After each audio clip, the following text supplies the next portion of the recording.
माझं पूर्ण नाव स्वाती लक्ष्मी किसन दाभडे. मी मूळची पुणे जिल्ह्यातील मावळ तालुक्यातील माळवाडी ह्या गावची आहे. माझं शिक्षण जे आहे BCom 2015 साली झालं आहे. 2017 साली MCom झालं आहे. माझे आईवडील शेती करतात.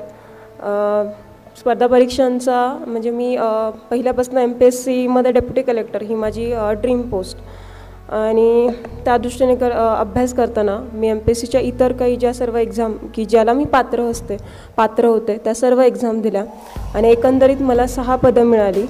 ह्या वर्षी जी माझी ड्रीम पोस्ट होती डेप्युटी कलेक्टर त्या पदावरती माझी निवड झाली आणि विशेषतः महाराष्ट्रामध्ये मुलींमध्ये प्रथम क्रमांकाने निवड झाली.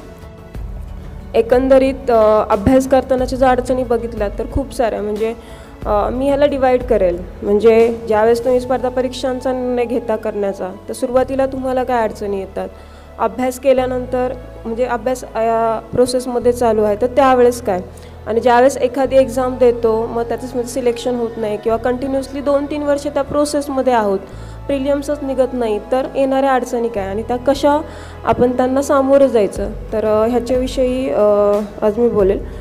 सुरुवातीला मला असं वाटतं की स्पर्धा परीक्षांचा अभ्यास करताना आपल्या मनामध्ये अनेक गैरसमज असतात.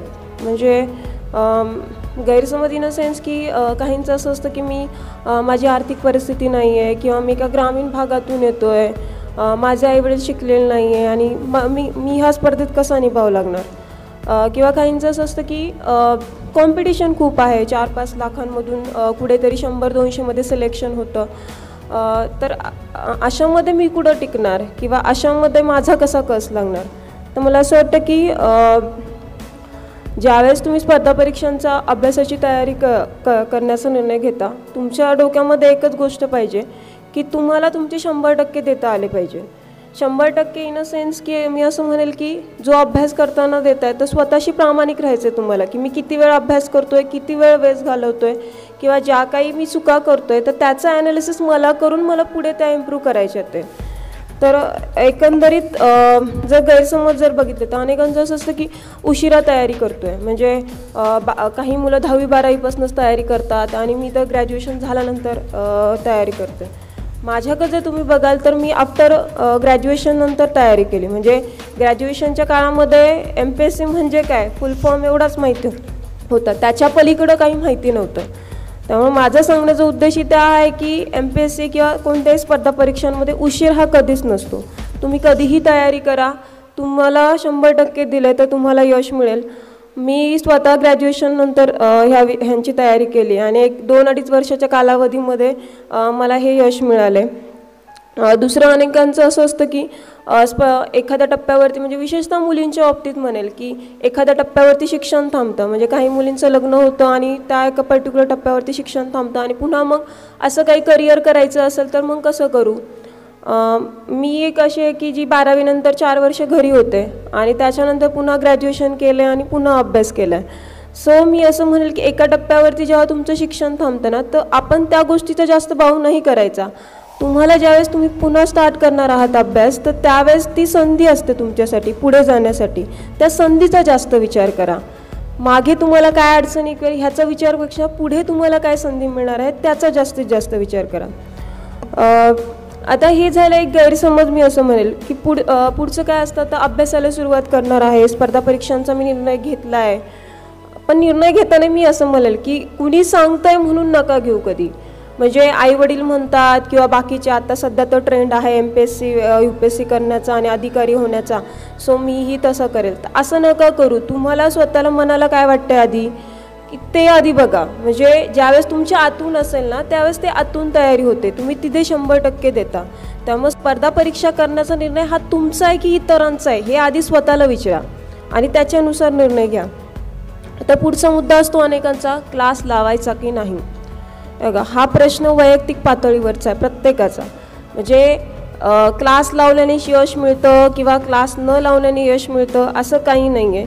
तुम्हाला एखादी गोष्ट तुम्ही जर कमी पडत असेल म्हणजे स्वतः त्या ठिकाणी कमी पडत असेल आणि कुठून तरी मार्गदर्शन घेतल्यामुळं ती गोष्ट जर ओव्हरकम होत असेल, स्वतःमध्ये इम्प्रूव्ह होत असेल तर बेटर असेल. त्याच्यामुळे मी ज्यावेळेस स्पर्धा परीक्षांचा निर्णय घेतला होता तर मला सांगणारं कोणी नाही आहे. म्हणजे माझ्या घरात मी पहिली ग्रॅज्युएट माझ्या आईवडिलांचं तेवढं एज्युकेशन नव्हतं किंवा माझ्या रिलेटिव्हमध्ये प्रशासकीय सेवेमध्ये असणारं कोणी नव्हतं. मग आता गायडन्स कुठं घेणार, तर एक प्रॉपर तुम्ही मी असं ठरवलं की जाऊ दे मी क्लास थ्रू करेल, कारण ट्रायल आणि एररमध्ये घालवण्याचा माझ्याकडे वेळ नाही आहे. सो बेटर वे की मी क्लास करून जी काही प्रोसेस आहे ती लवकर मला समजून घेता येईल. इतर काही म्हणजे स्पर्धा परीक्षांमध्ये असं असतं की काय वाचावं ह्याच्यापेक्षा काय नाही वाचावं. जर मला ह्या गोष्टी जर सुरुवातीच्या टप्प्याला कळल्या तर मला जास्तीत जास्त माझा वेळ वाचेल आणि मी माझी पुढची तयारी आहे ती चांगल्या पद्धतीने करेन. त्याच्यामुळे मी स्वतः क्लास केला आहे. अगदी ज्यावेळेस मेन्सला होते मी स्पर्धा म्हणजे राज्यसेवेच्या, तर मी इंग्लिश ग्रामरचाही क्लास केला. मी का केला, कारण मी इंग्लिश ग्रामरमध्ये वीक होते. सो हा जो डिसिजन आहे क्लास लावायचा की नाही हा प्रत्येकाचा व्यक्तिगत प्रश्न आहे. तो ज्याने त्याने ठरवायचा की आपल्याला लावायचा आहे की आपण कुठं आहोत. आणि मी असं म्हणते की वेळ खूप महत्त्वाचा आहे. तुम्ही वेळेचं गणित आत्तापासूनच ठरवा. म्हणजे एक जर प्रिलियम नाही निघाली तर तुम्हाला पुन्हा वर्षभर थांबायचं आहे. त्याच्यामुळं इकडं तिकडं वेळ घालवण्यापेक्षा बेटर वे की तुम्ही एका ऑथेंटिक काही जो वे असेल तो निवडावा आणि त्याच्यानुसार पुढे जावं. आता हे झालं क्लासचं. आता अभ्यासाच्या प्रारंभी अनेकांचं असं असतं म्हणजे काही अडचणी अशा असतात की म्हणजे आता पहिलं अजून कोणती स्पर्धा परीक्षा जर करायची म्हणजे तर पहिलं बेसिक वाचावं लागतं, त्याला पर्याय नसतो. म्हणजे अगदी NCERT किंवा स्टेट बोर्ड. तर काहींचा आक्षेप असा असतो की आम्ही ग्रॅज्युएशन झालो आहे किंवा PhD केलं मग बेसिक पुस्तकं का घ्यायची. मी असं म्हणेल की ज्यावेळेस तुमचा जर पाया जर भक्कम असेल तर तुम्ही पुढे जाऊ शकता ना. मग त्यामुळे बेसिक पुस्तकं तुम्ही कितीही मोठे असाल किंवा काय तर ह्या छोट्या छोट्या गोष्टी तुम्ही इग्नोर नाही करू शकत. त्याच्यामुळे सुरुवातीला टप्प्याला जर ह्या छोट्या छोट्या गोष्टींकडे खूप लक्ष द्या, कारण मला असं वाटतं ह्या छोट्या छोट्या गोष्टी तुम्हाला पुढे जाऊन खूप काही मोठं काम करणार आहे. तर ही एक अडचण. दुसरं असतं अनेकांचं की ज्यावेळेस स्पर्धा परीक्षांचा आपण अभ्यास करतो तर अनेकांकडून तुम्हाला निगेटिव्हिटी येते. म्हणजे लायब्ररीमध्ये तुम्ही पहिल्यांदा जाता तर आपल्या आधी 4-4, 5-5 वर्ष अभ्यास करणारे फ्रेंड्स असतात. तर काहींकडून असं असतं की म्हणजे मीही एक्सपिरियन्स केलं. म्हणजे मला ज्यावेळेस लायब्ररीमध्ये मी ॲडमिशन घेतलं तर अनेकांना हां आता तुझी पंचवार्षिक योजना सुरू झाली. म्हणजे आम्ही इथं 4-4, 5-5 वर्ष अभ्यास करतो आहे आणि मग पुढे आमची प्रिलियम्स निघते. तर बघा हे नकारात्मकता ही प्रत्येकावरती आहे. म्हणजे तुम्ही एखादी गोष्ट पॉझिटिव्ह घ्यायची का निगेटिव्ह घ्यायची, इट डिपेंड्स ऑन यू. त्याच्यामुळे ह्या गोष्टींचा विचार करू नका. स्पर्धा परीक्षांमध्ये दरवर्षी जाहिरात येणार आहे, दरवर्षी पदं भरणे जाणार आहे, कोणी ना कोणी सिलेक्शन होणार आहे. ह्या वर्षी नाही सिलेक्शन झालं तर पुढच्या वर्षी मी असेल. शेवटी मला एकच जागा मिळवायची आणि माझं टार्गेट तेच आहे. मग त्या टार्गेटचा विचार करताना ह्या जी नकारात्मकता असते आपली ह्या गोष्टींचा विचार नाही करायचा, पॉझिटिव्ह राहा. अनेकांचं असं असतं की अट्रॅक्शन्स खूप असतात. मला असं वाटतं की हा विषय खूप महत्त्वाचा आहे की म्हणजे पुण्यासारख्या शहरांमध्ये ज्यावेळेस आपण अभ्यास करतो म्हणजे इथं वातावरण पण खूप चांगलं आहे पण अनेक म्हणजे अट्रॅक्शन्स पण आहे. आपलं लक्ष वेगळ्या ठिकाणी भरकटलं जातं किंवा नको तिथं आपण लक्ष देऊ लागतो. ज्यावेळेस तुम्ही हे स्वप्न ठरवलेलं असतं स्पर्धा परीक्षण करण्याचं, हे तुमचं स्वप्न नसतं, तुमच्या आईवडिलांचं स्वप्न असतं. त्याच्यामुळे अनेकदा तुम्हाला अशा टप्प्यावरती काही अट्रॅक्शन्स येतील की तुमचं लक्ष जाऊ शकतं इकडनं. तर मी असं म्हणेल की ज्यावेळेस तुमच्या टार्गेटचा विचार करा. तुमचं रिझल्ट आला तर सर्व काही आहे, रिझल्ट आला तर तुमचं स्ट्रगल स्टोरी हायलाईट होणार आहे, रिझल्ट आला तर सर्व काही. त्याच्यामुळे ह्या काही ज्या तुम्हाला अट्रॅक्शन्स वगैरे असतील तर ह्या गोष्टींचं ज्यावेळेस मनामध्ये येतात तर आपलं ध्येय जे आहे ते डोक्यात ठेवा की आपण इथं कशासाठी आलो आहे ह्याचं कायम डोक्यात असलं पाहिजे. म्हणजे आईवडिलांशी काय करतात मुलं अनेकदा की खोटं सांगतात. म्हणजे एखाद्या वेळेस प्रिलियम्स नाही निघत तर अनेक मुलं सांगतात प्रिलियम्स निघाली पण मेन्सला नाही झालं. तर प्लीज असं नका करू. आईवडिलांशी जास्तीत जास्त कसं प्रामाणिक राहतील ते बघा, कारण शेवटी तुम्हाला इथपर्यंत त्यांनी आणले. त्याच्यामुळं जे काही अट्रॅक्शन्स वगैरे असतील वाटत असतील तर प्लीज वेळेवरतीच त्याच्यावरती काम करा. तुमचं टार्गेट नेहमी डोक्यात ठेवा. आता पुढचं मी असं म्हणेल की ज्यावेळेस तुम्ही आता स्टार्टिंग केलं आहे अभ्यास आणि 1-2 वर्ष झालं आहे, आजही मी अनेक मुलांना भेटते तर बऱ्याच जणांचा असा प्रश्न असतो की मी 2 वर्ष पुण्यामध्ये आहे, मी 3 वर्ष पुण्यामध्ये, पण एकही मला प्रिलियम्स निघाली नाही आहे. मग काय करू, असं वाटतं की सोडून द्यावं हे क्षेत्र, फ्रस्ट्रेशन येतं आहे वगैरे. ओके, ज्यावेळेस तुमची एखादी एक्झाम तुम्ही देऊन येता तर ती एक्झाम देऊन आल्यानंतर तुमच्या काही ज्या चुका आहेत ते स्वतः ॲनालिसिस करा ना. म्हणजे मला जर कोणी येऊन म्हटलं की माझी प्रिलियम्स का निघत नाही आहे, तू मला सांग, हे मी नाही सांगू शकत, हे तुमचं तुम्हाला कळलं पाहिजे. म्हणजे माझं स्वतःचा एक्सपिरियन्स सांगते. माझ्याकडे डायरी होती. मी MPSCच्या ज्या काही 5-6 एक्झाम होत्या त्या सगळ्या दिल्या त्या आणि प्रत्येक एक्झामनंतर एक करायचे. एक्झाम देऊन आल्यानंतर मी आज एक्झाममध्ये काय केलं आहे, मग किती चुका केल्यात, सिली मिस्टेक किती झाल्या, ते अटेम्प्ट किती केलं, किंवा येत असूनसुद्धा मी नाही केलं, चुकीच्या पद्धतीने केलं. मग ह्या चुका ते स्वतः डायरीवर लिहायचे. पुन्हा ॲन्सर की आली, मग ॲन्सर कीवरनं पुन्हा ॲनालिसिस. अरे एवढे पॉलिटीचे 15 प्रश्न आले ते आणि मी तर कमी अटेम्प्ट केले, मी वाचलं होतं पण मला रिकॉल नाही झालं. मग हे जे ॲनालिसिस आहे ते पुन्हा डायरीमध्ये लिहून काढायचं आणि पुन्हा खालच्या पेजवर लिहायचं की इम्प्रूव्हमेंट्स. म्हणजे पुढच्या वेळेस मी असं नाही करणार. मी आत्ताच माझ्या मनाला सांगितलं की मी पुढच्या वेळेस ह्या चुका नाही करणार आणि ह्या होणारच नाही.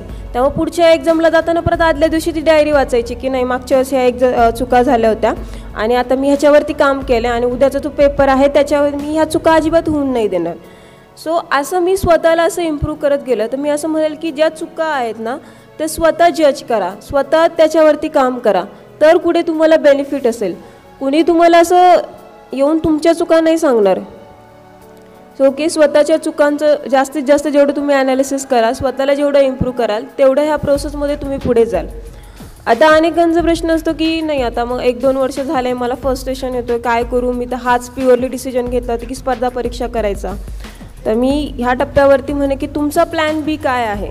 इथे खूप मॅटर करतं की तुम्ही प्लॅन बी ठेवला आहे की नाही. जर प्लॅन बी असेल तर तुम्ही फ्री असता, म्हणजे इट्स ओके, मला नाही मिळालं तर ॲटलिस्ट माझ्याकडं काहीतरी असेल. म्हणजे माझं स्पेसिफिक मी प्लॅन बी गव्हर्नमेंटमध्येच केला होता. त्याच्यामुळं नाही इथं काही झालं म्हटलं क्लर्क तरी होईल, कुठेतरी गव्हर्नमेंटमध्ये कामच करेल, पण क्लर्क होणं पण काम करेल. त्याच्यामुळं माझ्याकडं आता क्लर्क टायपिसची पण पोस्ट आहे. सो तुम्ही प्लॅन बीचं इथं महत्त्व ठरतं की तुमच्याकडं प्लॅन बी असेल सो तुम्हाला तो कॉन्फिडन्स येतो की जाऊ दे, ॲटलिस्ट नाही काहीतरी तो माझ्याकडं आहे शिल्लक. त्याच्यामुळे तुम्ही प्लॅन बी तो तुम्ही गव्हर्नमेंटमध्ये करा, प्रायव्हेटमध्ये करा, इट डिपेंड्स ऑन यू, तुम्हाला कुठे करायचं आहे आणि स्वतःला कुठं कम्फर्टेबल वाटतंय या गोष्टी जास्त महत्त्वाच्या असतात. आता अजूनही म्हणजे परीक्षांचं असं असतं की म्हणजे गेल्या वर्षी मी जी परीक्षा दिली होती 2018ची, त्यावेळेस सुरुवातीला जाहिरात आली 69 पदांची आणि ज्यावेळेस मुख्य परीक्षा झाली म्हणजे जाहिरात आली तर त्याला 136 पोस्ट झाल्या. तर अनेकांनी 69 जागा भरून फॉर्मच भरले नाही, जागाच कमी आहे आणि एवढी लाखांची कॉम्पिटिशन आहे, तर माझं कुठं सिलेक्शन होणार त्याच्यामध्ये. ह्या गोष्टींचा कशाला विचार करता ना, ते आयोगाचं काम आहे. जाहिरात देणं, कितीचे पदांची जाहिरात काढणं, कशी प्रोसेस करणं ते आपलं काम नाही. आपलं काम काय इथं अभ्यास करणं आणि पोस्ट काढणं आणि आपल्याला किती पोस्ट मिळायचे तर एकच पोस्ट मिळवायची. सो एक जरी जागा असेल तर म्हणजे तुम्ही रेडी असलं पाहिजे, एक तरी जागा आहे आणि माझ्यात तेवढी कॅपॅबिलिटी आहे की मी मिळवू शकतो. अजूनही काही चर्चा असतात की कट ऑफ किती लागणार. म्हणजे लायब्ररीच्या बाहेर असं असतं की परीक्षा झाल्यानंतर पेपर देऊन आल्यानंतर संध्याकाळी ज्यावेळेस मुलं भेटतात त्यावेळेस कट ऑफ किती लागणार. म्हणजे ॲन्सर की यायच्या आधी पण चर्चा असते की कट ऑफ किती लागायचा. मला अनेकांनी विचारलं पेपर झाल्यानंतर तुला पेपर कसा गेला. मी असं म्हणायचे ॲन्सर की आलं मला कळेल की मला पेपर कसा गेला आहे. त्यामुळं ॲन्सर की सांगेल ना तुम्ही त्या पेपरमध्ये कसं परफॉर्म केलं आहे. आणि ही विनाकारण चर्चा आहे ना कट ऑफ किती लागणार. आयोग ज्यावेळेस 2 महिन्यानंतर रिझल्ट लावेल त्यावेळेस समोर दिसेलच. मग आपण त्या गोष्टींचा आधी का विचार करायचा. ते आपलं काम आहे का कट ऑफ लावायचं. आपल्याला वाटतंय प्रिलियमला माझा स्कोर चांगला होता सो पुन्हा आपला मेनचा अभ्यास करायचा. शेवटी कितीही काही म्हटलं तुम्हाला अभ्यासच करायचा आहे ना. म्हणजे तुम्ही एकदा प्रिलियम पास झाला किंवा नाही झाला तर तुम्हाला पुढच्या वर्षी तुम्ही एक्झाम देणारच आहात, पुन्हा मेन्स देणार आहात, पुन्हा प्रिलियम देणार आहात. तर मग ह्या गोष्टींचा विचार कशाला आपण करायचा की कट ऑफ किती लागणार किंवा आपण विचार करून काही कट ऑफ बदलणार आहे का, नाही ना. सो बेटर वे की आपला अभ्यास करा. म्हणजे अगदी प्रिलियम झाल्यानंतर दुसऱ्या दिवशीपासून मेनचा अभ्यास स्टार्ट झाला पाहिजे. अभ्यास कधीही वाया जात नाही. तुम्ही 3रा अटेम्प्ट द्या, 4था अटेम्प्ट द्या किंवा तो कधी वाया जाणार नाही आहे. कोणत्या ना कोणत्या अटेम्प्टला तो फायदेशीर ठरणार आहे. दुसरं एक असतं की अनेकांचं असं असतं की मी अभ्यास करतो आहे तर लायब्ररीमधलं वातावरण चांगलं नाही आहे किंवा मला खूप अपडाऊन करावं लागतं आहे आणि माझा काही अभ्यासच होत नाही, मला मित्र नाही चांगले मिळाले. आता अभ्यासातलं लायब्ररीतलं वातावरण कसं आहे ह्यापेक्षा तुम्ही त्या लायब्ररीमध्ये बसताना तुम्ही किती कम्फर्टेबल आहात आणि तुम्ही अभ्यासाचा किती विचार करता हे जास्त महत्त्वाचं आहे. म्हणजे मी लायब्ररीतली ती 3 वर्ष एकच लायब्ररी होती आणि एकच सीट होती. मी काही चेंज नाही केलं, माझा तिथंच चांगला अभ्यास व्हायचा. कुणी शेजारी येऊन बसलं मला काही फरक नव्हता पडत. मी अभ्यासावरतीच कॉन्सन्ट्रेट केलं होतं. तुम्ही तुमचं एकदा टार्गेट फिक्स केलं ना, त्या टार्गेटवरती तुम्ही जर कायम फोकस राहिला ना, तुम्हाला ह्या बाकीच्या गोष्टी काहीच इरिटेट करू नाही शकत. सो त्याच्यामुळं कायम त्या अभ्यासावरती लक्ष द्या. आता अनेकांचं असं असतं की नका मला फ्रेंड चांगले नाही मिळाले. आता फ्रेंड चांगले नाही मिळाले हे तुमच्यावर आहे ना, तुम्ही चांगले मित्र बनवा ना.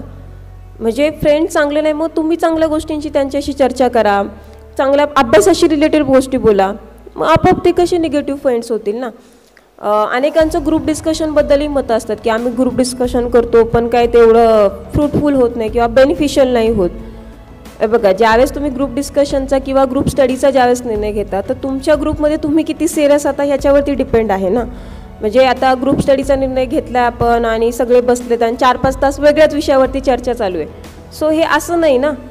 ज्यावेळेस तुम्ही ग्रुप डिस्कशनचा कोणताही निर्णय घेणार आहात तर तुम्ही आधी कोणताही टॉपिक तिथं डिस्कस करणार, त्याचा अभ्यास केला आहे का, किंवा त्याविषयीचे ते काही प्रश्न विचारलेत ते बघितलेत का. विनाकारण काही न वाचता डिरेक्टली सगळे 4-5 जण बसणार आणि त्या विषयावर बोलणार, म्हणजे काही माहिती नसताना त्या विषयी बोलणार.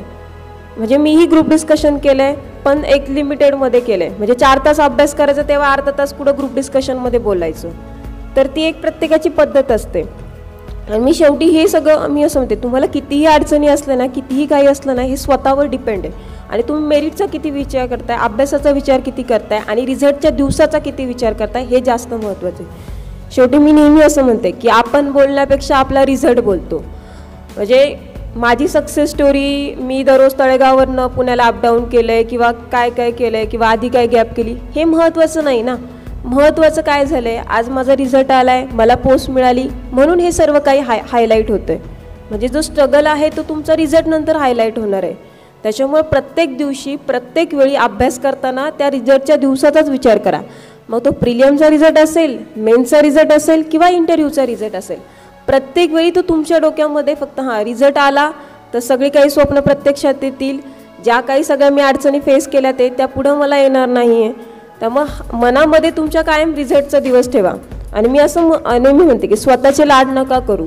म्हणजे तुम्हाला किती अडचणी असल्या, म्हणजे माझं डोकं दुखतं लायब्ररीमध्ये बसताना, मला अभ्यासच होत नाही, हे स्वतःचे लाड करण्यासारखं आहे. तुम्हाला इथे म्हणजे ग्रॅज्युएशन नंतर इथे अभ्यास केल्यानंतर तुम्हाला पुढे कुठं अभ्यास करायचा आहे ना. ही शेवटची प्रोसेस आहे की तुम्हाला इथे अभ्यास करायचा आहे, ह्याच्यानंतर कुठे तुम्हाला अभ्यास करायचा आहे. त्याच्यामुळे इथं सगळ्यात जास्तीत जास्त बेस्ट देण्याचा प्रयत्न करा. शेवटचा अभ्यास करायचा आहे त्याच्यामुळे स्वतःचे 100% द्या. अगदी एन्जॉय पद्धतीने करा. म्हणजे प्रत्येक गोष्टीचं, म्हणजे अगदी प्रिलियम्स दिली, एखादी मेन्स दिली, मग एखाद्या मेन्समध्ये नाही झालं, अरे जाऊ दे, नाही झालं पण हा अभ्यास वाया जाणार नाही आहे, पुढच्या मेन्सला येणार आहे. म्हणजे मीही अपयश बघितलं आहे. पहिल्या प्रिलियम्सला मलाही अपयश आलं आहे किंवा STIची पहिल्यांदा मी मुख्य परीक्षा दिली तेव्हा मलाही अपयश आलं आहे. पण त्या अपयशातून शिकलं आहे. ज्या चुका झाल्या त्या चुकांवरती काम केलं आणि तेव्हा कुठे आजचा दिवस बघितला आहे. सो एकंदरीत ज्या काही मला अडचणी वाटल्या त्या ह्या ठिकाणी मांडण्याचा प्रयत्न केला. शेवटी मी असं म्हणेल की स्पर्धा परीक्षांमध्ये एक साधारणतः असा कोणताही फिक्स फॉर्म्युला नाही आहे यशस्वी होण्याचा. प्रत्येकाची काही वेगळी स्ट्रॅटेजी असते, प्रत्येकाचा एक कम्फर्ट झोन असतो, त्याच्यानुसार त्याचा फॉर्म्युला ठरतो. त्याच्यामुळे तुम्ही तुमच्या कम्फर्ट झोनचा विचार करून ह्या क्षेत्राचा विचार करा की तुम्ही इथं किती कम्फर्टेबल आहात. स्वतःचा बेस्ट द्या, प्लॅनिंग करा. म्हणजे अगदी तुमच्याकडे दिवसाचं प्लॅनिंग पाहिजे, आठवड्याचं प्लॅनिंग पाहिजे, महिन्याचं प्लॅनिंग पाहिजे आणि अगदी एक्झामपर्यंतचं प्लॅनिंगशिवाय काहीच नाही आहे. म्हणजे आज मी काय वाचलं आहे आणि आठवड्यानंतर काय वाचणार हे जर तुमच्या ह्याच्यामध्ये जर नसेल तर मला नाही वाटत की तुम्ही ते एक्झाम तेवढ्या पद्धतीने म्हणजे चांगलं स्कोरिंग करता येऊ शकतं. त्याच्यामुळं प्रत्येक गोष्ट प्लॅनिंगनी करा. आणि एकच ध्यानात ठेवायचं की ज्यावेळेस ॲन्सर की येते त्यावेळेस ते मार्क्स आल्यावरती असं वाटलं पाहिजे की आपण कमी नाही पडलो इथं. म्हणजे मी माझा बेस्ट देण्याचा प्रयत्न केला होता आणि मला ते दिसतंय आता. म्हणजे स्कोर असा आणा की तुमच्या स्कोरवर कोणी डाऊट नाही घेतला पाहिजे. म्हणजे ज्यावेळेस माझं मेन्स ह्या वर्षी आला स्कोर, एव्हरीवन म्हणजे प्रत्येकजण हाच म्हणत होता की यू शुड डेफिनेट, म्हणजे तुला आता ह्या ठिकाणी 100% क्लास 1 मिळणार आहे. आणि प्रत्येक वेळी कोणत्याही एक्झाम जाताना हाच विचार करायचा की माझा स्कोर असा मी आणणार की कुणी माझ्या स्कोरवर डाऊट नाही घेणार, तो 100% रिझल्ट देणाराच असेल. आणि त्या दृष्टीने कायम प्रयत्न करा.